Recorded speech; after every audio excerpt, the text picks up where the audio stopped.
এখন চলে এসেছি দুর্গেশগড়, তারাও করবেন না। পথে যেতে যেতে হঠাৎ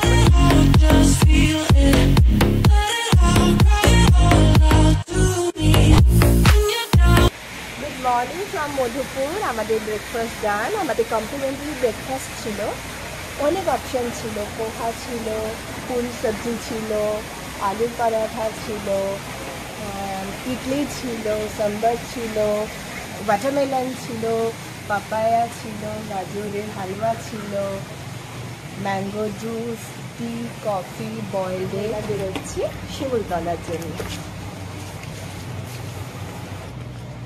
আমরা আমাদের হোটেলের রিভিউ আজকে সন্ধ্যেবেলা ফিরে দেবো আর কাল সকালে দেবো, কারণ এটা নাইট ভিউ আর মর্নিং ভিউ দুটো দুরকম এবং দুটোই খুব সুন্দর। তাহলে সঙ্গে থাকুন, চলুন দেখা হচ্ছে শিমুলতলায়। আমরা পথে যেতে যেতে হঠাৎ করেই দাঁড়িয়ে পড়লাম এত পলাশ দেখে। চারিধারে প্রচুর পলাশ ফুটে আছে, গাছের তলায় পড়ে আছে। আমরা সেই গাছের তলা থেকে কিছু পলাশ কালেক্ট করে নিয়েছি, কিন্তু আমরা একটাও পলাশ ডাল ভেঙে নিইনি, সেটা আপনারাও করবেন না।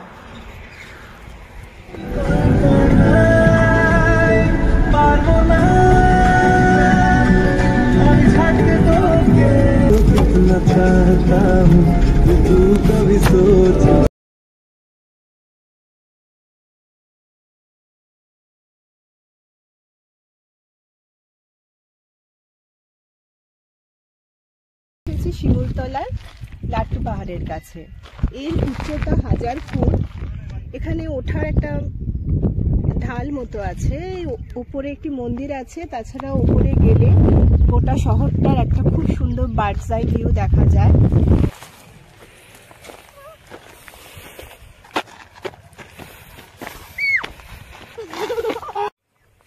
আমরা এখন লাট্টু পাহাড়ের ওপরে এসে গেছি।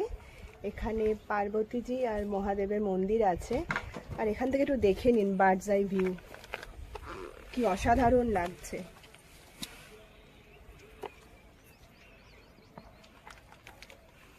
লাট্টু পাহাড় ঘুরে তারপরে যাব ওই দূরের রাজবাড়ি।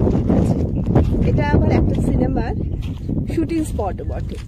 এবং আমরা এখন চলে এসেছি দুর্গেশগড়ে। দুর্গেশগড়ের গুপ্তধনের শুটিং যেখানে হয়েছিল, শিমুলতলার রাজবাড়ি ঠিক এখানেই এসেছি।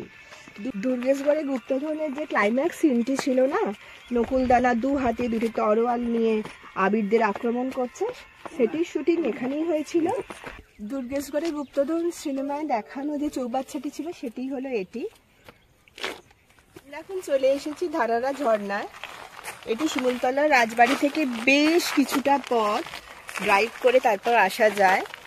এখন যেহেতু বর্ষাকাল নয়, তাই ঝর্ণায় জলের পরিমাণ অনেকটা কম। আশা করি বর্ষাকালে এলে এটি খুব ভালো লাগবে।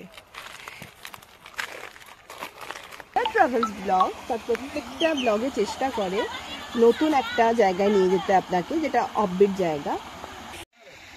সূর্য অস্ত যাচ্ছে, আর অস্তগামী সূর্যের সঙ্গে সঙ্গে আমাদের মধুপুর ভ্রমণের সাইটগুলো আজকের মতো শেষ হলো।